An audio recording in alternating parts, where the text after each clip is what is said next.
السلام عليكم ورحمة الله وبركاته. الرجالة التانية ثانوي، أخباركم إيه؟ وحشتونا جدا. اللي ما يعرفنيش، معاك مستر خالد بكير، خريج كلية هندسة جامعة قناة السويس بالإسماعيلية، قسم كهرباء باور، دفعة 2023. والناس اللي ما تعرفناش، إحنا غبنا فترة يعني لمدة 8 9 شهور كنا في الجيش، فإحنا راجعين من تاني، خلاص فاضل لنا شهر ونخلص إن شاء الله. حبينا نبدأ البداية بتاعتنا بداية قوية إن شاء الله، ونبدأ نراجع الجزء اللي إحنا غبنا فيه، ألا وهو جزء الحركه الاهتزازيه، الحركه الموجيه، جزء الضوء. وان شاء الله هنقدر ان احنا نلخصه لك في فيديو او فيديوهين. يعني انت لو اول مره اصلا تسمع الشرح بتاعه الدروس ده، فانت اطمن معانا زي الفل. ركز معايا بس قبل ما ابدا الفيديو ده، عاوزك تشير الفيديو ده لكل زمايلك وسبسكرايب للقناه لو انت اول مره تشوفنا. اقول لك على الفيديو ده. بص يا سيدي، مبدئيا كده لو انت اصلا حضرت الجزء ده عند مدرس ما ولكن انت ما فهمتش، فالفيديو ده هيفيدك. طب لو انت اصلا حضرت ده بس ناسي بعض الحاجات، فالفيديو ده برضه هيفيدك. طب لو انت 100% بس خلي بالك ان الجزء ده لو الراجل لعب فيه، وخاصة جزء الحركة الموجية والضوء، فانت من الاخر هتتهان فيه. فركز معايا، لان انا دايما بحب اشتغل مع رجال التانية ثانوي ان انا اخليه يفهم، مش مجرد ان هو يحفظ وخلاص. وانت النظام الجديد عاوزك فاهم. فركز معايا لكل كلمة هقولها لك، وعاوزك يا بطل تشير الفيديو ده لكل زمايلك علشان تقدر تفيده. مبدئيا كده، انت جيت اول ما دخلت تانية ثانوي راح قال لك اول حاجه احنا هنتكلم عن الحركه. حركه؟ ايوه يا عم. قال لك ان انت هتاخد في السنه بتاعتك دي نوعين من الحركه. زمان وانت صغير في اولى ثانوي كان بيديك الحركه في خط مستقيم، يعني من الاخر واحد شاط كوره، عربيه ماشيه، فانت من الاخر في حركه في خط مستقيم ليها نقطه بدايه وليها نقطه نهايه. بعد كده جيت خدت في اخر المنهج بتاعك في اولى ثانوي، المنهج اللي اتلغى ده وبقى فيه كده شويه حركشنات، خدت حاجه اسمها حركه المقذوفات. وده خلي بالك النوع الثاني من الحركه الانتقاليه. كان يقول لك ان المقذوف ده انت بترميه، يعني ليه نقطه بدايه وليه نقطه نهايه ايا يكن هو يوصل فين.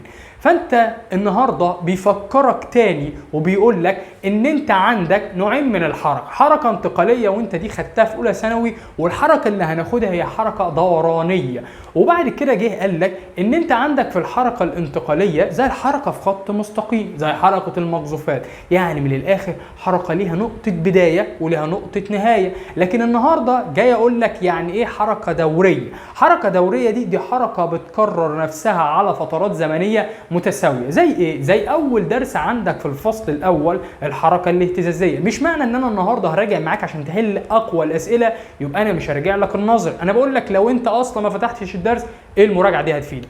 فركز معايا لكل كلمه. فانت عندك الحركه الدورانيه في مثالين هناخدهم، كل مثال هناخده في درس. اول درس عندك الحركه الاهتزازيه، وانت جيت اول ما تخش تانية ثانوي قمت مديك الحركه الاهتزازيه، فانت فرحت جدا ان المنهج سهل. قمت خدت وراه الحركه الموجيه، قمت خدت وراه الضوء، فلقيت نفسك ان انت مصدوم. فركز معايا. الحركه الاهتزازيه دي قال لك اول مثال ليه زي وليكن البندول البسيط. عارف انت البندول البسيط اللي هو ده، بندول البسيط او الساعه يا عم بتاعت توم جيري يا عم، فاكرها؟ عمال تكرر ايه حركتها على فترات زمنيه متساويه. والمثال الثاني اللي هو الحركه الموجيه، اللي هو الدرس الكبير العريض اللي لو فهمته هيفرق معاك بشكل كبير جدا.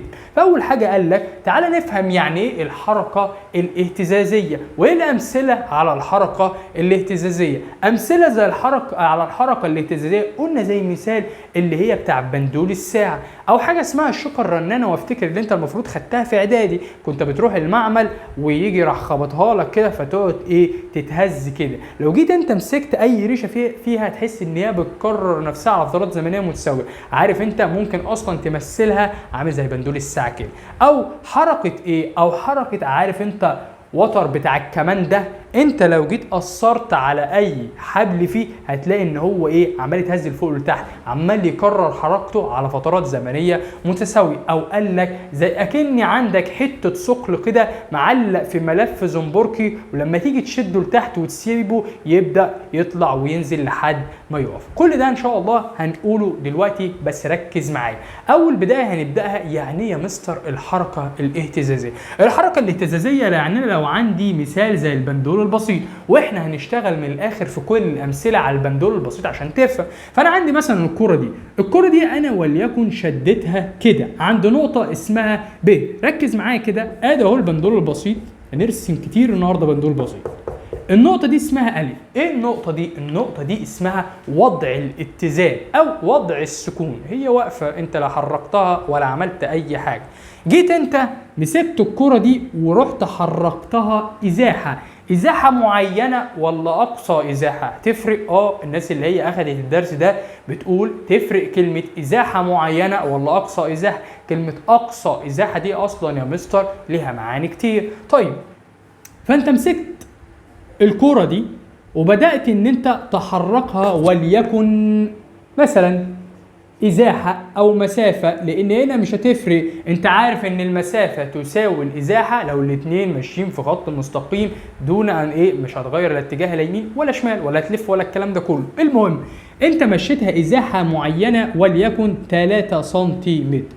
ماشي، هل الكرة مكملة يا سيدي اهو كمان شوية لحد ما وصلتها عند النقطة اللي اسمها ب، وجيت بعد كده سبتها. يعني ايه؟ يعني انا وصلتها يا مستر لاقصى ازاحة عند النقطة اللي اسمها ب. المفروض ان هو يحصل ايه؟ المفروض ان النقطة ب دي ترجع تاني للنقطة الف، وبعد كده تقف، لا تكمل حركتها من الف لحد نقطة اسمها هنا ج، بشرط ان الزاوية اللي بيصنعها ثقل البندول من اول نقطة اتزانه للنقطة ب تبقى نفس الزاوية اللي بيصنعها من النقطة ألف للنقطة ج، عشان نقول إن النقطة دي شبيهة للنقطة دي. وبعد كده لما يروح للنقطة ج يرجع لألف. كده كون حاجة اسمها اهتزازة كاملة أو دورة كاملة. هل يا مستر البندول ده هيقف؟ لا، هيفضل مكمل، ولكن مش بنفس الزاوية. يبدأ إن هو زاويته تقل لحد ما يرجع يقف تاني عند نقطة ألف. ويجي واحد شاطر هنا يقول لي أنا بالرغم إن أنا خدت الدرس ده بس معرفش سبب السؤال اللي أنت قلته ده. علشان أنت عندك أصلا البندول ده وليكن موجود في الوسط اللي حواليك ده اللي هو الهواء، والهواء ده ليه مقاومه. زي مثلا ما انت بتمسك ورقه وترميها من فوق مثلا بيتك، ما بتنزلش على طول، لا بتقعد ان هي تعمل كده، تقعد تعمل كده شويه شويه. ليه؟ لان في مقاومه هواء بتحاول تعوق حركه الورقه دي. فانت نفس الكلام هنا، تفضل مقاومه الهواء تقل زاويته لحد ما يقف. امتى يا مستر البندول ده يفضل شغال ما يقفش؟ لما يكون بيتحرك في فراغ، مفيش وسط مادي. يعني من الاخر تجيب كده صندوق ازاز وتشفط الوسط اللي جواه وتبدا تحرك البندول بزاويه معينه، هيفضل ماشي لحد ما لحد ما نموت ان شاء الله. يبقى لحد هنا في اي مشكله؟ لا يا مس. فهمني بقى ايه كلمه ازاحه معينه، اي ازاحه عاديه، وايه كلمه اقصى ازاحه؟ اقصى ازاحه يا مستر يعني من الاخر هو وصل لنقطه مستحيل يتخطاها، ودي في الدرس بتاعنا اسمها سعة الاهتزاز، ودي من الاخر اول حاجة ناخدها في درسنا. اما ازاحة عادية انا مسكت ثقل البندول وبدأت ان انا ابعده عن وضعه الاصلي. هو كان واقف عند النقطة ألف، أنا حركته لحد النقطة دي، يبقى من هنا لهنا اسمها إزاحة معينة 2 سم 1 سم. طب لحد النقطة دي برضو اسمها إزاحة معينة. يبقى إزاحة معينة أو إزاحة الجسم بتاع الثقل البندول أنا حركته من نقطة اتزانه أو من نقطة اللي هو الموضع الاصلي بتاعه لاي نقطه تاني، ما قلتش عند اقصى نقطه ليه. اول ما اسمع كلمه اقصى نقطه ليه يبقى دي مش ازاحه معينه وخلاص، لا دي حاجه اسمها اقصى ازاحه اللي يطلق عليها دلوقتي اسمها سعه الاهتزاز. يبقى لو قلت ازاحه معينه يبقى انا حركت البندول ده لحد النقطه دي وخلاص شكرا. لكن لو قلت اقصى ازاحه لا، يبقى انا خلاص وديته عند النقطه اللي اسمها ب وخلاص هيقف وقوف لحظي سرعه 0 خلاص ويبدا يرجع تاني. يبقى دلوقتي انا عندي في اختلاف بين كلمتين، ازاحه الجسم وسعه الاهتزاز. وسعه الاهتزاز اللي هي اسمها اقصى ازاحه، هما الاثنين واحد. يبقى تعريف يا عم سعه الاهتزاز دي اقصى ازاحه يصل اليها الجسم المهتز بعيدا عن نقطه اتزانه او نقطه موضعه الاصلي. تمام؟ حد هنا في اي مشكله؟ لا يا مستر مفيش اي مشكله. طب يا مستر هل في فرق تاني ما بين ازاحه الجسم وسعه الاهتزاز؟ الاثنين وحدتهم المتر عادي او السنتيمتر عادي، انت بتقيس مسافه يعني الوحده ثابته. طيب صيغه الابعاد، انا خدت كلمه صيغه الابعاد الابعاد دي فين؟ خدتها في اولى ثانوي. ليهم نفس صيغه الابعاد؟ ما هي دي يا مستر مسافه ودي مسافه، او ازاحه ودي ازاحه، فالاثنين ليهم نفس صيغه الابعاد اللي هي كانت يا مستر عباره عن ال، او ممكن اكتبها ام اس صفر ال في تي اس صفر. اس صفر يعني كانها مش موجوده خالص. طيب تفرق يا مستر دي عن دي في ان ممكن اقول ان دي كميه فيزيائيه متجهه او دي كميه فيزيائيه قياسيه؟ لان ساعه الاهتزازه، انت راجل خلاص شاطر وعارف الدرس بتاعك، ساعه الاهتزازه انا ما يفرقش معايا اتجاهها فين، ان البندول ده رايح ولا البندول ده جاي. يعني ايه؟ يعني انا لو جيت قلت لك ساعة الاهتزازة اللي هي أقصى إزاحة يصنعها البندول ده من نقطة أ للنقطة ب 5 سنتيمتر، هل أنت تيجي تسألني ها مستر البندول جاي من ب لأ ولا من أ لب؟ لا، أنت ما يفرقش معاك، كده كده سواء البندول راح في 5 سنتيمتر فالبندول هيجي في 5 سنتيمتر. لكن لما أجي أكلمك في إزاحة الجسم يفرق معايا الاتجاه، لكن اللي يجي اقول لك مثلا الجسم عند النقطه ا واجي اقول لك ان الجسم مشي وليكن ازاحه مقدارها 2 سنتيمتر، فانت تيجي تقول لي والله هو مشي في الاتجاه اليمين ولا الاتجاه الشمال؟ هتفرق لانك انت بتاخد جنب باتجاه وجنب باتجاه، فانت يفرق معاك الجنب ده اللي هو الجنب الموجب ولا الجنب السالب. يبقى الازاحه الجسم هنا يفرق معايا الاتجاه، يبقى دي كميه فيزيائيه متجهه. لكن ساعة الاهتزازة كمية فيزيائية قياسية عادي، مش محتاج لاتجاهها خالص، انا محتاج بس محتاج لمقدارها. ودي يا باشا ابسط مقارنة بين ازاحة الجسم وساعة وساعة الاهتزاز. طيب تعالوا نخش بقى على كلمة الاهتزازة الكاملة. وكلمة الاهتزازة الكاملة بص كده يا عم، انت ممكن تعرفها. اعرفها ازاي يعني يا مستر؟ اقول لك تعرفها ازاي. بص يا سيدي، اولا انا لو رسمتها هفهمها. ادي يا عم ثقل البندول واقف عند ا، حلو، حركته راح عند ب، بعد كده سبته رجع لنقطة ا، ومن ا رايح لنقطة اسمها ج، ومن ج راح لنقطة اسمها ا. فيجي الراجل يقول لك اسمع كده، الاهتزازة الكاملة دي الاهتزازة اللي بيصنعها الجسم المهتز. اسمع كده امتى؟ لما يمر بنقطة مرتين متتاليتين في نفس الاتجاه. مش فاهم؟ ما هو راح بص من ا لب اتجاهه كده، وبعد كده رجع من ب لأ، وبعد كده من ا لج، بعد كده رجع من ج لأ، رجع لنفس النقطة وفي نفس الاتجاه اللي هو كان الناحية دي. نفس الكلام اهو، ا لب ده الاتجاه بتاعه، راح ناحية ب، بعد كده رجع، وبعد كده الج، وبعد كده من ج راح لنفس الاتجاه اول حركة. لحد هنا في اي مشكلة؟ لا يا مستر مفيش اي مشكلة. كده انت عرفت ازاحة الجسم وسعة الاهتزازة والاهتزازة الكاملة، وفي مقارنة ما بين ازاحة الجسم وسعة الاهتزازة، وكل ده من الاخر يعني مش هتلاقيه، مش هيجيب لك مسألة عليه، ده مجرد شغل نظري. طب يا مستر تعالى نخش شوية في شغل القوانين. بص يا سيدي، في حاجة اسمها الزمن الدوري، وخلي بالك ان الزمن الدوري لحد دلوقتي ناس في اعدادي هندسة بتسأل حاجات في الزمن الدوري والتردد، بيسألوهم في صيغة الابعاد بتاعت الزمن الدوري والتردد والوحدات بتاعت الزمن الدوري والتردد. هتقول لي يا عم انا عارف وحدة الزمن الدوري، بس في وحدة ثالثة كده انت ممكن ما خدتش بالك منها. بص يا سيدي، الزمن الدوري يا باشا هو عبارة عن هو زمن دورة كاملة. يعني ايه؟ يعني انا دلوقتي ادي البندول البسيط، بسم الله الرحمن الرحيم كده البندول كان عند النقطة ا راح للنقطة ب. الحتة دي اللي هي اسمها سعة الاهتزازة،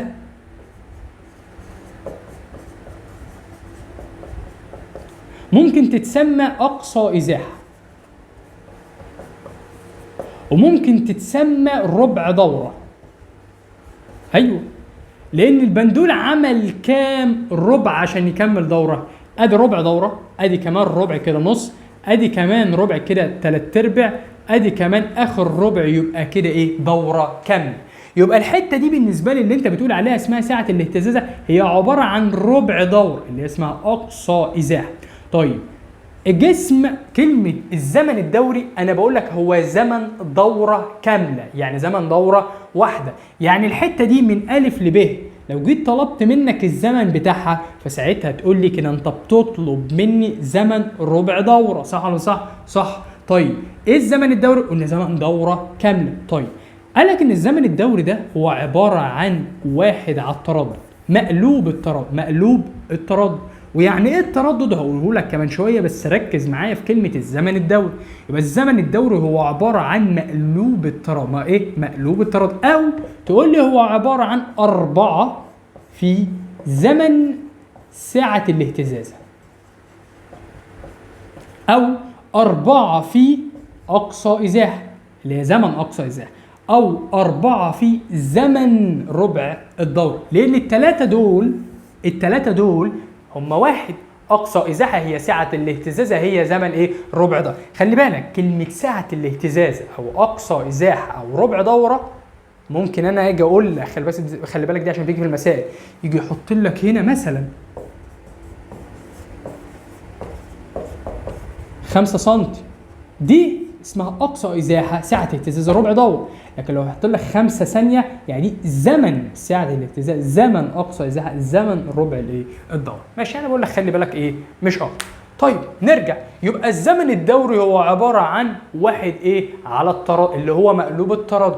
القانون ده نعرفه لما نشرح معاك يعني ايه اصلا التردد. او الزمن الدوري عباره عن 4 في زمن ربع دوره. طيب يعني ايه يا مستر بقى التردد؟ يعني ايه التردد؟ بص يا سيدي، التردد انت قلت لي ان الزمن الدوري هو عباره عن مقلوب التردد، خلاص يا عم، يبقى التردد هو عباره عن مقلوب الزمن الدوري. هنلعب مع بعض، والله هو كده تعريف. يبقى التردد هو عباره عن مقلوب الزمن الدوري، بس اعكس الكلمه مش اكتر. او هو عبارة عن عدد الدورات التي يحدثها الجسم المهتز خلال ثانية. يبقى عدد الدورات التي يحدثها الجسم المهتز خلال ثانية، يعني كان دي عدد الدورات ودي ايه؟ الزمن بتاعي. ممكن اطلع وحدات جديدة من القانون ده او من القانون ده. وايه الوحدة الاساسية للتردد او الزمن الدوري؟ زمن دوري وحدته الاساسية عادي زمن عبارة عن ثانية. التردد وحدته الأساسية حاجة اسمها الهرتز. حاجة اسمها ايه؟ الهرتز. الزمن الدوري ممكن أطلع ليه وحدة تانية تبعا للقانون ده، إن الزمن الدوري بيساوي 1 على التردد. يعني أقدر أقول 1 على الهرتز. طب عشان أطلع الهرتز ده فوق يبقى أقول هرتز أس سالب 1. طب هنا أقدر أقول هنا إن التردد بيساوي 1 على الزمن الدوري، يعني أقدر أقول له إن هو بيساوي 1 على الثانية، يعني ثانية أس سالب 1. تمام؟ يبقى أنا عندي كده لحد دلوقتي كام وحدة؟ عندي التردد ليه هرتز ودي الوحدة الأساسية أو ثانية أس سالب 1، وعندي الزمن الدوري هنا ليه وحدتين، الثانية اللي هي الوحدة الأساسية أو هرتز أس سالب 1. لحد هنا أنت ما قلتش جديد. الجديد بقى إيه؟ إن أنا عندي التردد بتاعي بيساوي عدد الدورات التي يحدثها الجسم خلال ثانية. يعني كأني بقول لك بتقسم الوحدة بتاعت عدد الدورات اللي هي وحدتها أقول لك 50 دورة 30 هزة، يبقى وحدتها كلمة سايكل أو اهتزازة عادي على الزمن اللي هو وحدته ثانية. أقدر أطلع وحدة جديدة للتردد سايكل على الثانية. يبقى هنا بما إن الزمن الدوري بيساوي 1 على التردد والتردد بتساوي N على التي، يبقى الزمن الدوري شقلب القانون ده يبقى تي على N، يبقى تشقلب الوحدة دي يبقى اس على السايكل، اس على السايكل. يبقى أنا هنا عندي وحدة جديدة اسمها سايكل على الزمن، وهنا عندي وحدة جديدة اسمها ثانية على السايكل. أمين؟ أمين. طيب لو جينا عملنا علاقة بين الزمن الدوري والتردد، علاقة عكسية. يا راجل ده أنا بقول لك إن الزمن الدوري عبارة عن 1 على التردد، يعني العلاقة بيننا عكسية. طب لو أنا جيت قلت لك أهي رسمتها بالشكل ده، أدي التردد وهنا 1 على التي، يبقى كده تترسم طردية. طب الزاوية بينهم كام؟ يفرق معايا؟ أنا لقيتها في الكتاب 45 درجة. عرفتها إزاي؟ هشرحها لك دلوقتي. طيب واحدة واحدة، أنا معاك أهو. بص يا سيدي،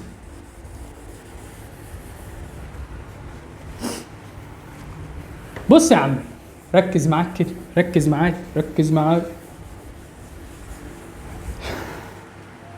مبدئيا كده بما ان الزمن الدوري بيساوي 1 على التردد، حلو، يعني لما احب اجيب الميل اسمع كده، ادي هنا التردد وهنا واحد على الزمن. العلاقه كده بينهم طرديه عشان قلت واحد على الزمن. لما بتجيب الميل بتقول ايه؟ بقسم اللي موجود على المحور الصاد على اللي موجود على المحور السين. مقام المقام بسطيشن، يبقى الميل بتساوي التردد في التي هي اللي تطلع فوق. ايه ده؟ الميل بيساوي تردد في زمن دوري؟ ما انت من القانون ده تقدر تجيب الصوره دي ازاي يا عم؟ اضرب طرفين في وسطين يديني ان الزمن الدوري في التردد بيساوي واحد في واحد بواحد. يبقى انا عندي بما ان التي بتساوي واحد على التردد، لما ضربت طرفين في وسطين اداني ان التي في التردد بيساوي واحد. يعني معنى كده الميل بيساوي تردد في زمن دوري بيساوي واحد. طب والميل انت عباره عن ايه؟ عباره عن مقابل على مجاور، يعني تان سيتا بتساوي مقابل على مجاور اللي هي بتساوي مين؟ الميل، اللي هو طلع الميل عندي بكام؟ بواحد. اعملها كده شيفت تان واحد واقفل القوس، شيفت تان واحد واقفل القوس هيديك 45 درجه اللي هو كان حاططها عندك ايه في الكتاب. لحد هنا في اي مشكله؟ اتمنى ما يكونش عندك اي مشكله. خد نفس ويلا. دلوقتي يا مستر انت قلت لي ان الزمن الدوري ده بيتناسب تناسبا عكسيا مع التردد. حلو. وانا بقرا في المذكره بتاعتي او في اي كتاب انت بتذاكر منه يجي يقول لك ان في البندول المثالي يتوقف الزمن الدوري على طول الخيط بتاع البندول ده، ومدينا علاقه. من الاخر العلاقه دي بتاعتي لو انت اصلا فاكر في اولى ثانوي كان جابها لك في صيغه الابعاد، بيقول لك اثبت ان الطرف الشمال بيساوي الطرف اليمين. كانت بتقول 2 باي جذر ال على الجي. قال لك ان في البندول المثالي ان الزمن الدوري اسمع كده يتوقف على طول الخيط بس عند ثبوت مين؟ الجي. لازم تبقى العجله الجاذبيه الارضيه ثابته. طيب الكلام ده لو الزاويه بتاعتي صغيره من 0 ل 10. يعني وانت بتشد الكره دي الزاويه تبقى صغيره من 0 ل 10. لكن لو كبرت العلاقه دي مش هتبقى صح، هنستخدم علاقه تانية وتخش في قصه تانية. يبقى العلاقه دي صحيحه فعلا، الزمن الدوري بتاعي هيتوقف على طول الخيط بتاع ثقل البندول بشرط ان الزاويه بتاعتي تبقى صغيره وعجله الجاذبيه الارضيه بتاعتي ثابته. لكن لو الزاويه بتاعتي زادت بنستخدم لها قانون تاني بتزود عليها 1 زائد سيتا على ايه؟ 16. تمام؟ حد هنا في اي مشكله؟ مفيش اي مشكله.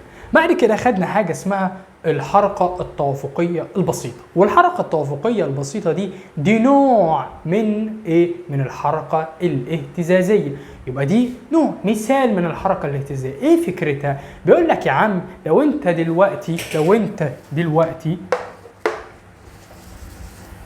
عندك وليكن ملف زنبركي، عندك ايه؟ ملف زنبركي. طيب وجيت رسمته لك وليكن يا عم ارسمه لك كده، ادي السقف وادي ملف زنبركي واحط لك ثقل كده. هو واقف لحد دلوقتي، جيت انت شديت الثقل ده لحد هنا، حلو، وجيت سبته، ايه اللي هيحصل؟ يبدأ الثقل ده يطلع من نقطة ألف يروح لنقطة الاتزان، وبعد كده يروح نفس المسافة. نخلي النقطة دي وليكن ب، خلي دي ألف عشان ما نطلعش، عشان أرسمها لك ألف ب، وبعد كده يروح من نقطة ألف اللي هي وضع الاتزان بتاعه يروح عند النقطة وليكن ج، يبقى شكله عامل كده. الضغط بقى تمام، يروح عند النقطة ج، وبعد كده من ج يروح للنقطة ألف، ومن ألف يروح للنقطة ب. عارف انت لما تيجي تمثلها كأنك بترسم عادي بندول اهو، من نقطة ألف راح للنقطة ب، ومن ب راح للنقطة ألف، ومن ألف راح للنقطة ج، ومن ج رجع للنقطة ألف تاني. فقال لك في الحركة التوافقية البسيطة دي فيها قوة اسمها قوة إرجاع. قوة إرجاع. إيه قوة الإرجاع دي؟ القوة دي لو تركز معايا كده، أنت وأنت بتشد ثقل البندول اللي تحت ده وسبته، تلاقي إن في حاجة كأن بتشد ثقل البندول ده لنقطه الايه الاتزان بتاعتها.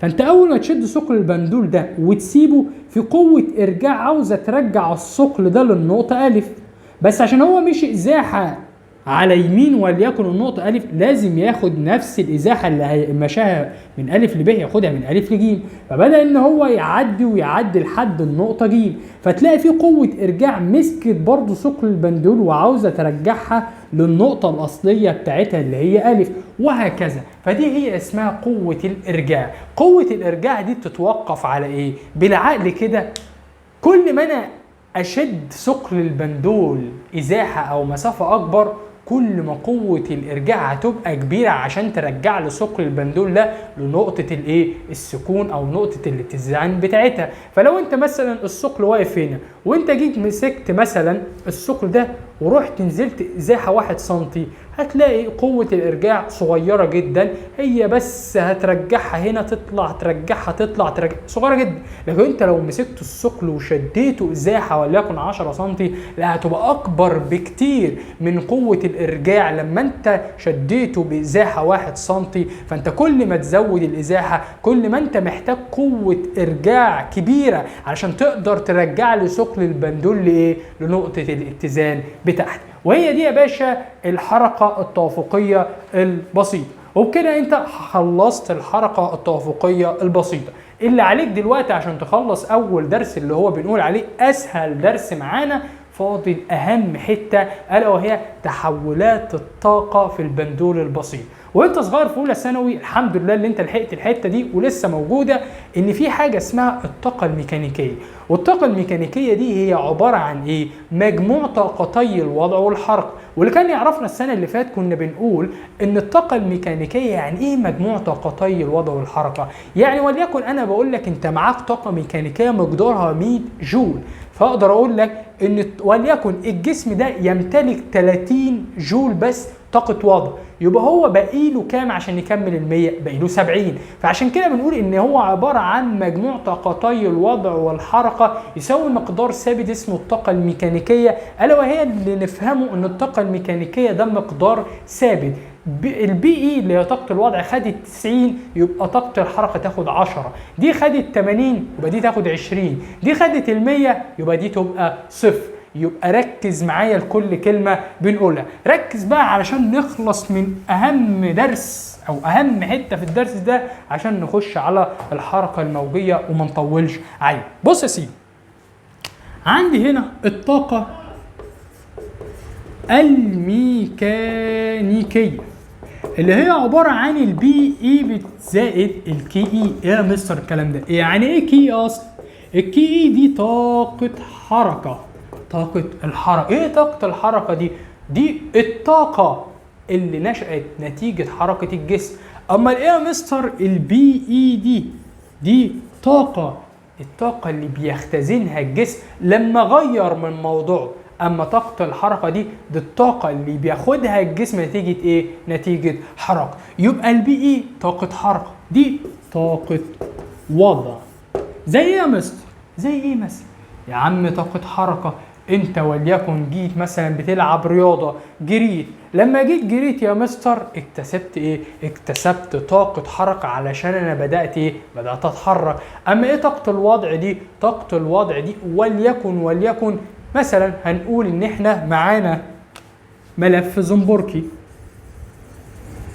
وفي ثقب، بدأت ان انت تضغط عليه، بدأ الملف الزنبركي ده يحصل له عملية تضاغط، يبقى شكله كده. ثقل البندول بقى هنا ايه اللي حصل؟ انت بدأت ان انت تغير من وضع جزيئات الملف الزنبركي ده، فاكتسب طاقة اسمها طاقة وضع علشان انت غيرت من ايه؟ من وضعه. اول ما تسيب الملف الزنبركي او الثقل ده يبدا ايه؟ يبدا الثقل البندول ده ينزل ويطلع. بيعمل ايه؟ هو بيفرغ الطاقه اللي انت اكتسبتها له نتيجه تغيير ايه؟ تغيير موضوعه. نرجع للحته المهمه عندنا في الدرس. قال لك والله طب تعالى نطبق الطاقتين دول على الثقل البندول بتاعي. قال يا عم ثقل البندول بتاعي، قال لك والله ثقل البندول بتاعي لما بيبقى واقف في المنتصف، بس تعالى كده ايه نرسمها في نص السبوره كما اعتدنا كل سنة بنراجع أهم حتة عندنا. بص يا سيدي،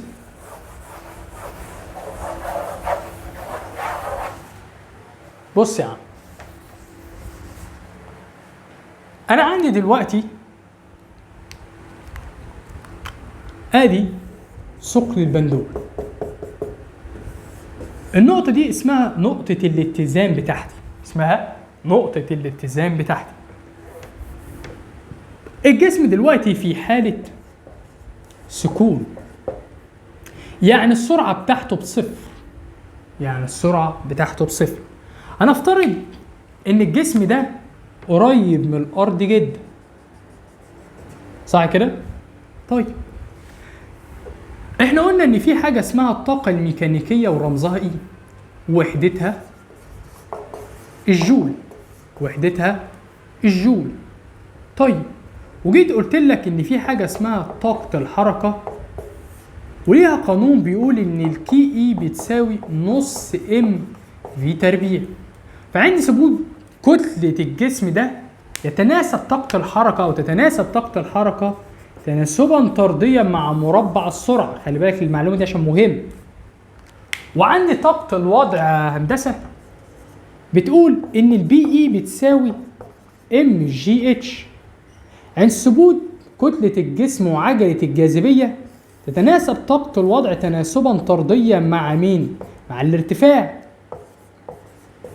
وخلي بالك من المعلومة دي كويس. امين؟ امين.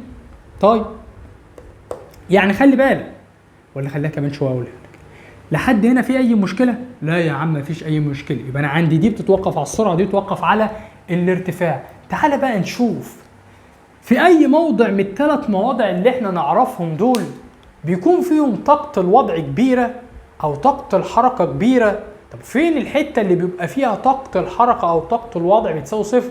وفين الحتة اللي بيبقى فيها الطاقة الميكانيكية كبيرة والطاقة الميكانيكية صغيرة؟ حلو لحد هنا. وتعالى نرسم الرسم البياني لكل من طاقة الحركة، طاقة الوضع، والطاقة الميكانيكية بتاعتي. ركز كده معايا. الجسم هنا واقف بدأت انت تمسكه وتبدأ توصله لأقصى إزاحة، وليكن عند النقطة اللي اسمها ب. كده انت عملت ايه؟ كده انا اهو مسكت الجسم هنا، بدأت اسيبه. اول ما سبته لقيته بدأ يرجع للنقطة ألف بسرعة كبيرة. بعد كده بدأ يطلع سرعته تقل تقل تقل تقل، كأنك راكب مرجح، تخيل معايا، لحد ما يوصل للنقطة ج اللي هي أقصى إزاحة، ويقف وقوف لحظة. وبعد كده يرجع يرجع يرجع وسرعته تزيد قوي هنا. بعد كده يبدأ سرعته تقل تقل تقل لحد يوصل عند النقطة ب ويقف وقوف لحظة، وهكذا. يعني معنى كده دي في حالة سكون بدل ما اتحركش. اما اول ما مسكته كده ووديته هنا وسبته الموضوع اختلف. مش ده اللي انا كنت فاكره. هي دي نقطة الاتزان، بس الحتة دي يا مستر بيكون فيها سرعة البندول عالية جدا. ولو انت مش مصدقني وانت راكب المرجيحة، سواء لسه بتركب او ركبتها وانت صغير، فتلاقي ان عند الحتة دي بالظبط يبقى فيها السرعة عالية جدا، صح كده؟ طيب يبقى اللي انا اكتشفته ان عند الحتة دي كده السرعة بتبقى عالية جدا. معنى كلمة عالية جدا ان طاقة الحركة بتاعتي عالية موت، صح كده؟ وان طاقة الوضع ايه؟ عالية ولا زيها ولا اقل منها؟ طب ركز معايا كده. تبعا لهذه العلاقة ان الطاقة الميكانيكية تساوي مجموع طاقتي الوضع والحركة.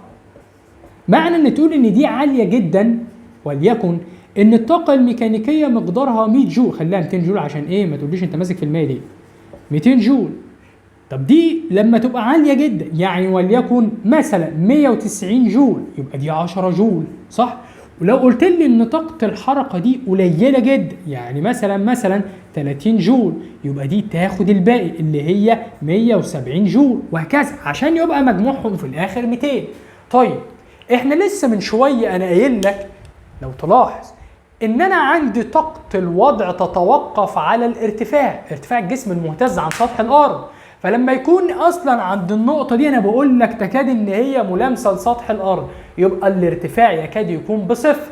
يبقى ساعتها عند النقطه دي اقدر اقول ان طاقه الوضع عباره عن ام في جي في صفر، واي حاجه بصفر بصفر. يبقى عند النقطه دي يا باشا طاقه الوضع بتاعتي بتساوي صفر. يبقى انا اول حاجتين هم او 3 حاجات خدتهم، السرعه عاليه يبقى طاقه الحركه عاليه جدا، يبقى طاقه الوضع بتساوي صفر. طب الطاقه الميكانيكيه ما يفرقش معايا لو دي بتساوي صفر. لو انا جيت قلت لك ان طاقه الوضع الطاقه الميكانيكيه للجسم ده عباره عن 150 جول، وقلت لك ان البي اي بتاعتي بتساوي صفر، اذا الكي اي بتاعتي بتساوي 150 تبعا للايه؟ تبعا للعلاقه اللي احنا كتبناها ان الاي بتساوي كي اي زائد بي اي. فلو دي بصفر يبقى انا عندي طاقه الحركه، الطاقه الميكانيكيه بتساوي ايه؟ طاقه الحركه. يبقى انا هنا ممكن يلعب لي عليها في شويه اسئله. ايه هي؟ مش هيجي يقول لك ان انا عند النقطه دي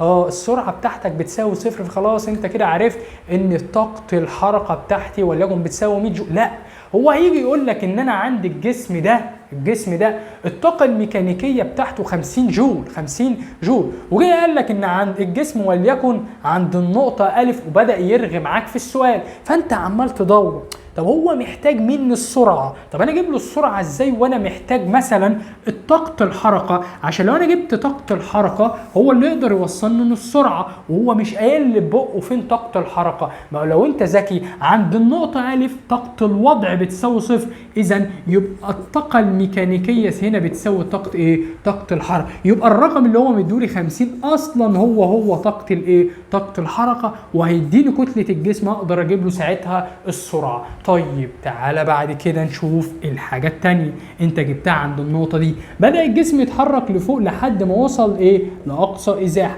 أقصى إزاحة يعني أقصى ارتفاع هو وصل له عن سطح الأرض، أفرضها إن هي بتساوي الاتش. نفس الكلام هنا، الارتفاع ده هو الارتفاع ده، ولو ده مش زي ده يبقى النقطة دي مش أقصى إزاحة زي النقطة دي. انت فاهم معايا ولا انت تايه؟ فاهم معاك، ماشي يا سيدي. طيب نكمل.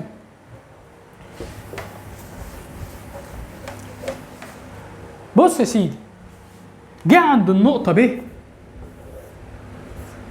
والنقطة ج اللي هي أقصى إزاحة يصل إليها الجسم المهتز، وجيت بقول لك إيه؟ إني أنا وصلت لأقصى ارتفاع، يعني الاتش كبيرة، وأنا فاكر إن أنت قلت لي إن طاقة الوضع هي عبارة عن ام جي اتش. عند ثبوت الام والجي يتناسب طاقة الوضع تناسبا طرديا مع الارتفاع، فمعنى كده ان عند النقطة ج وب اقصى ارتفاع يبقى اقصى طاقة وضع. وهنا عند النقطة ب وج قلت لك وانت راكب مرجحة، بتركب المرجحة واول ما توصل عند النقطة ب تحس ان المرجحة وقفت وقوف لحظي، يعني سرعتك اصبحت بتساوي صفر، وتبدا ترجع وسرعتها تزيد تزيد تزيد تزيد لحد ما تبقى عاليه جدا، تبدا تقل تقل تقل تقل لحد ما توصل عند النقطه ج يبقى في وقوف لحظي، يعني السرعه بتساوي صفر، تبدا ترجع وهكذا. يعني معنى كده على الجنبين انت بتقول السرعه بتساوي صفر. كلمة السرعة بتساوي صفر دي مجنناني. تبعا لهذه العلاقة ان الكي اي بتساوي نص ام في تربيع، السرعة بتساوي صفر، يبقى كله ده بيساوي صفر. يبقى عند جانبي وضع الاتزان اللي هو عند النقطة ب وج السرعة بتساوي صفر، يبقى طاقة الحركة بتاعتي بتساوي صفر. يبقى ساعتها اقدر اقول ان طاقة الوضع بتساوي الطاقة الميكانيكية. يبقى اقدر اقول لو انا جيت قلت لك ان الجسم ده يتحرك بطاقة ميكانيكية مقدارها 100 جول وهو واقف عند النقطة اللي هي اقصى ازاحة يصل اليها الجسم المهتز، ساعتها من غير ما انت تفكر يعني انت الرقم اللي انت مديهوله الطاقة الميكانيكية ده هو طاقة الوضع، لأن طاقة الحركة بتاعتي بتساوي صفر. ليه يا مستر؟ عشان تبعا للعلاقة إن البي إي بتساوي ام جي اتش، عندي هنا وصل لأقصى ارتفاع، يبقى بي إي هنا بقت كبيرة جدا، وعندي على جانبي وضع الاتزان سرعة الجسم بتاعي بيبقى صفر عشان بيقف وقوف لحظي، وبالتالي تبعا للعلاقة إن كي إي بتساوي نص ام في تربيع، السرعة بتساوي صفر، يبقى طاقة الحركة بتاعتي بتساوي صفر. ولحد هنا انت يا باشا خلصت من اهم حته عندك في الدرس ده. اقدر ممكن اقول لك هنا حته خلاص اكتبها لك، هنا السرعه بتبقى عاليه، الكي اي هنا طاقه الحركه بتبقى عاليه، طاقه الوضع بتاعتي بتساوي صفر، واقدر اقول كمان حته هنا ان الكي اي هنا بتساوي ايه؟ الطاقه الميكانيكيه. طب هنا وهنا، هنا وهنا تقدر تقول يا باشا ان البي هنا بتبقى كبيره على البي اي هنا بتبقى كبيره ليه؟ لانها بتتناسب تناسبا طرديا مع الاتش والسرعه بتساوي صفر، يبقى الكي اي هنا طاقه الحركه بتاعتي بتساوي صفر، يبقى اقدر اقول ان الطاقه الميكانيكيه بتساوي طاقه الوضع. تمام جدا يا مستر، وبكده انت خلصت من اهم حته عندك في الدرس ده. تعالى بقى كده اقول لك حته مهمه جدا. ايه هي يا مستر؟ ارسم لي الكلام ده. حاضر هرسمه لك. بص يا سيدي، بص كده ركز معايا، تعال نرسم. لو جيت انا هنا قلت لك انا عاوز بعد اذنك ارسم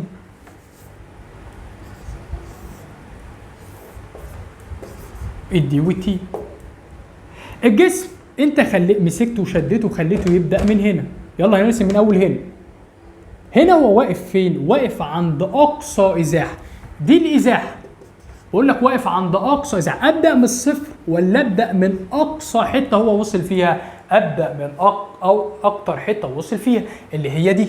وليكن ان الجسم خد ازاحه مقدارها 5 سنتيمتر، فخلاص هو هيجي عند الخمسه ويبدا يقف هنا. بعد كده عمل ايه؟ بدا ينزل الاتش عمال تقل لحد ما هيلمس الارض كده، يبقى ادي هو ينزل لحد ما يقف عند النقطه. هنا كان عندي ب، هنا الف. بعد كده هيبدا يغير اتجاه، فيبدا يزيد لحد ما يوصل لاقصى ارتفاع، هيزيد لحد ما يوصل عند النقطه دي.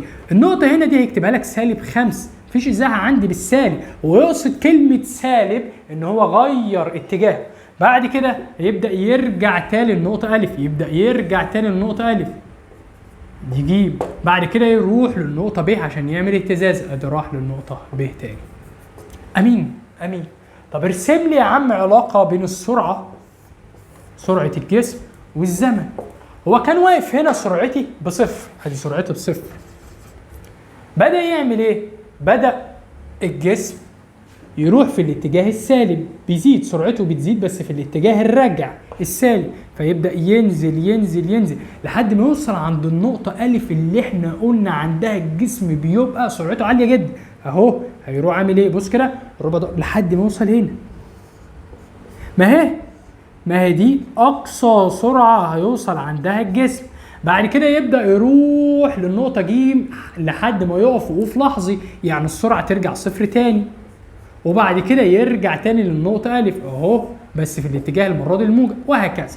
طيب عاوز ارسم علاقه بين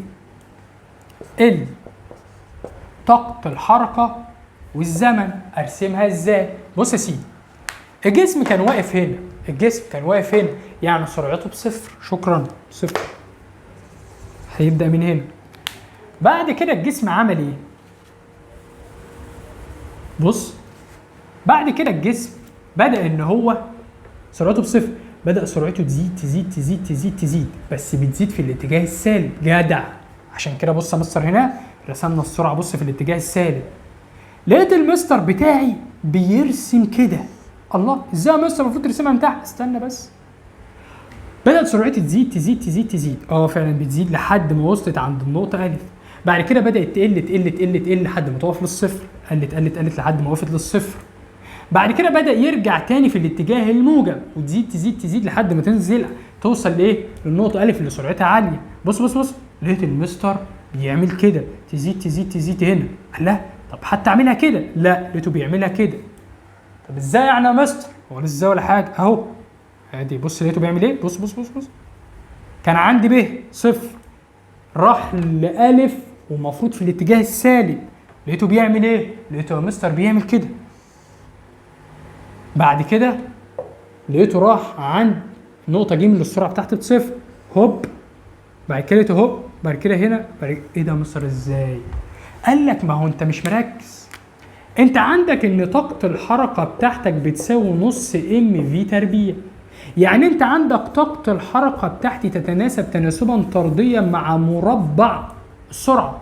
يعني السرعة بتاعتي لو في الاتجاه السالب التربيع هيشيل السالب، في الاتجاه الموجب خلاص في الاتجاه السالب التربيع يربع السالب يخليها موجب. فانا هنا ما بيتوقفش معايا على الاتجاه اصلا، ما بيتوقفش معايا على الاتجاه اصلا. ليه؟ لان التربيع بيطير لي مين؟ بيطير لي السالب. طيب تعال نشوف يا باشا البي اي، المنحنى بتاع البي اي. بص بقى المنحنى بتاع البي اي، منحنى البي اي اهو اهو، هو واقف عند اقصى ارتفاع، يبقى هيبدا من اقصى حته يروح نازل للنقطه الف اللي هي ارتفاعها صفر، بعد كده يطلع تاني. يجي واحد يقول لي ما بتعملهاش تحت ليه؟ هو انت عمرك شفت ارتفاع بالسالب؟ مفيش يا حبيبي ارتفاع بالسالب. ويبدا برضه يطلع وينزل ويطلع وينزل. امين امين. لحد هنا في اي مشكله؟ مفيش اي مشكله. طب الطاقه الميكانيكيه ايه دنيتها يا مستر؟ الطاقه الميكانيكيه ما انا قلت لك انا الجسم ده بيمشي بطاقه ميكانيكيه مقدارها 500 جول. والله بقى انت واقف هنا فطاقه الحركه اخدت ال 500، ماليش صالح انا. وقفت هنا فطاقه الوضع اخدت ال 500، ماليش دعوه انا. المهم ان انا مجموعي يساوي 500. طاقه الحركه ب 500 يبقى الثانيه بصفر، طاقه الوضع ب 500 يبقى الثانيه بصفر. المهم انا عباره عن مجموع طاقتي الوضع والحركه بيساوي مقدار ثابت. المقدار ثابت ده اسمه طاقه ايه؟ الطاقه الميكانيكيه. يبقى هي من الاخر ما بتتغيرش ايه؟ ما بتتغيرش ايه اثناء حركه الجسم في اي موضوع، ما يفرقش معاها حاجه. يبقى نرسمها ازاي؟ نرسمها عباره عن خط ثابت. امين امين. وبهنا خلصنا يا عم الجزء ده. فاضل معايا ايه؟ فاضل ان انا اديك مثال صغير على الشوكه الرنانه. ليه؟ لان لو هو جاب لك في الامتحان الشوكه الرنانه انت خلاص اتعودت يا باشا على ايه؟ اتعودت على حاجه واحده، البندول البسيط. فتبدا تقول يا مستر انا ما بعرفش احل غير البندول البسيط. عاوز بس اوريك حاجه، ان الشوكه الرنانه دي هو لما بيجي يخبطها من هنا بيخلي الشوكه تعمل كده. بص كده كده، انا هي رسمتها لك بس بكبرها. هي المفروض واقفه في النص، انت خبطتها باي حاجه بتبدا تمشي كده وكده وكده وكده، صح؟ لو انت مسكت الفرده بتاعت الشوكه الرنانه دي ورسمتها مش هتديك بندول بسيط؟ تمام. نفس الحوار مع الوتر بتاع الكمان، انت بصبعك بتهزه فانت نزلته ازاحه لتحت وليكن 2 سم، فهيبدا هو يرجع لوضع الاتزان ويطلع فوق 2 سم وهكذا. فانا ممكن اخد ده واشقلبه كده، هيبقى عامل كده وارسمه كاني بندول بسيط. ماشي ماشي. اخر حاجه عندي عاوز افهمها لك، في سؤال كتير من الناس بتقع فيه. النقطة دي وليكن ألف ودي ب ودي ج. لو الراجل في الامتحان رسمها لك كده حلو، وجاي قال لك إني وليكن إن المسافة من ألف لب هي عبارة عن 3 سم، فإن أقصى إزاحة تساوي فواحد. الحمد لله، أقصى إزاحة أو سعة الاهتزاز هتساوي 3 سم وشكرا. إزاي؟ ايوه يا عم صح، ويطلع من الامتحان تمام التمام. انت عاوز تقول لي ان من نقطه الف للنقطه ب دي اقصى ازاحه؟ هو ايه يعني انت شايف حاجه تانية؟ ايوه انا شايف ان هو ضربك على قفاك وماسح اصلا وضع الكوره عند نقطه تانية خالص اسمها د. ليه؟ لان انت عاوز تفهمني ان الزاويه اللي صنعها البندول من الف لب قد الزاويه اللي صنعها من الف لحد ج. الاجابه لا. وانا جيت قلت لك في اول درس ان انت لازم عينك تبقى من الاخر واخده بالها من الحته دي، ان الزاويه اللي بيصنعها على يمينه لازم الزاويه اللي بيصنعها على شمال، زي المرايه بالظبط. يبقى خلي بالي الحته دي اصغر من دي، يبقى الرقم ده مش اقصى ازاحه. اقصى ازاحه هيبقى اكبر من 3 ايه؟ من 3 سم. ماشي؟ يعني البندول كمل. تمام. كمان حاجه تاني عند البندول،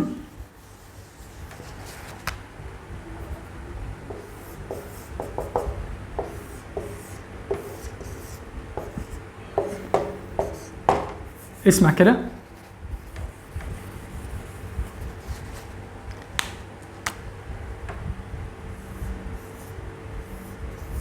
بيقول لك ان من هنا لهنا مسافة قدرها اكس، وهنا اكس وهنا اكس وهنا اكس، يعني المسافات متساوية.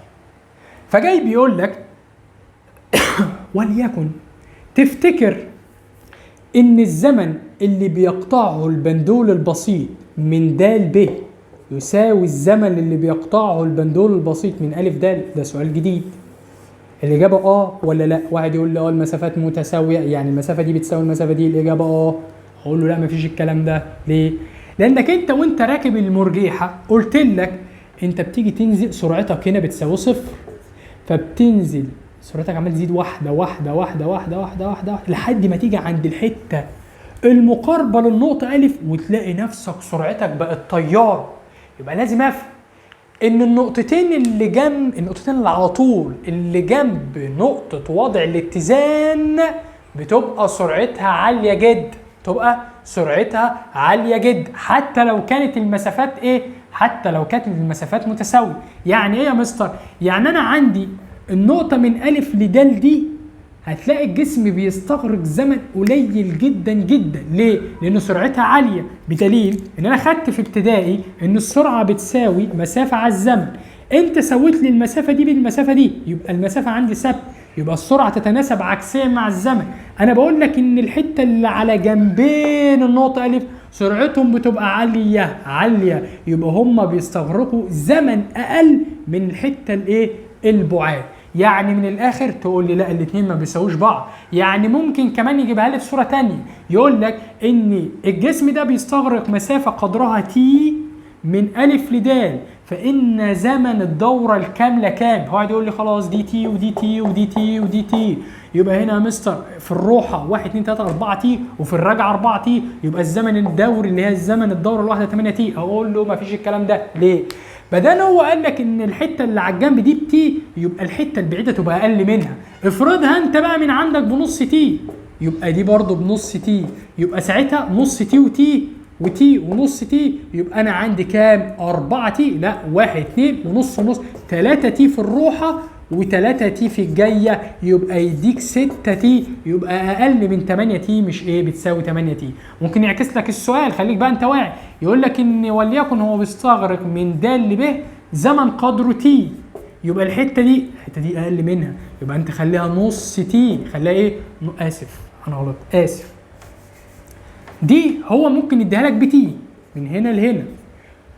تروح انت البعيده انا بقول لك ان الحته اللي على الجنبين بستخدم فيهم زمن قليل، يبقى الحته البعيده زمن اكبر. لما يقول لك هو الحته القريبه بتي، يبقى البعيده انت افرضها ب 2 تي، فانت 2 تي وتي و2 تي يبقوا كام؟ يبقوا 2 و2 4 5 6، يبقى 6 تي رايح كده و6 تي زيهم كده، يبقى 12 تي. المهم تطلع اكبر من من 8 تي. ازاي يعني يا مستر؟ بص يا سيدي، عشان انا حاسس هيسنا في الاخر.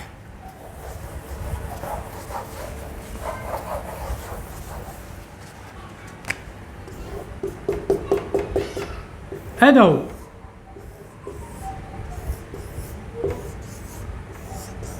انت بتقول من هنا لهنا السرعه بتبقى عاليه، والزمن اللي بيستغرقه الجسم من النقطه دي بيبقى قليل، صح؟ فهو جه في الامتحان قال لك ان من النقطه ا للنقطه ب بيستغرق زمن قدره تي، يبقى من ب لد بالعقل اكبر من تي.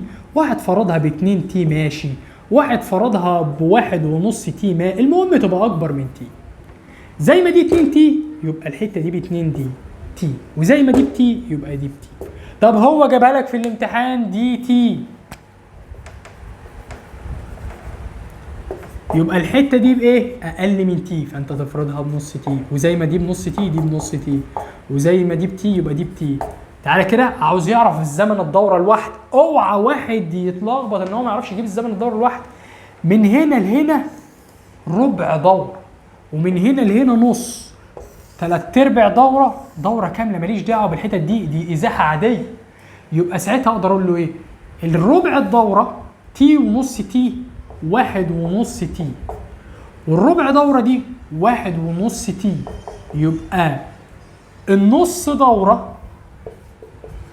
بتساوي كام؟ بتساوي 3 تي، يبقى يروح في 3 تي ويرجع في 3 تي.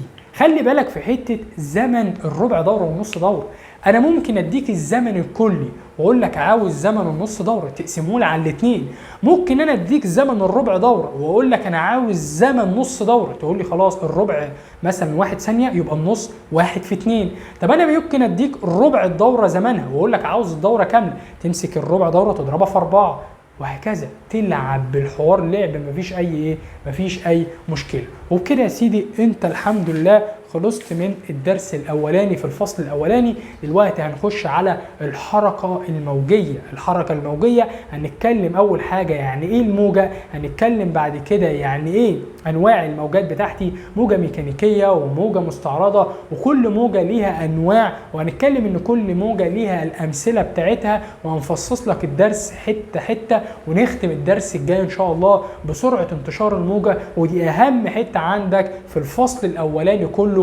بعد برضو حته تحولات الطاقه في البندول البسيط، دول بالنسبه لي اهم حتتين عندك في الفصل الاول كله، عشان نخش على اتقل فصل بالنسبه لطلبه كتير الا وهو فصل الضوء. عاوزك بس تركز معايا وتشار الفيديو ده وقدر تعبنا، اقسم بالله صوتي راح، فتقدر تعبنا وتوصل الفيديو ده لكل زمايلك. واتمنى انت ما تنساش تعمل سبسكرايب للقناه عشان نقرب ونوصل ان شاء الله لحلم ال 100,000 مشترك.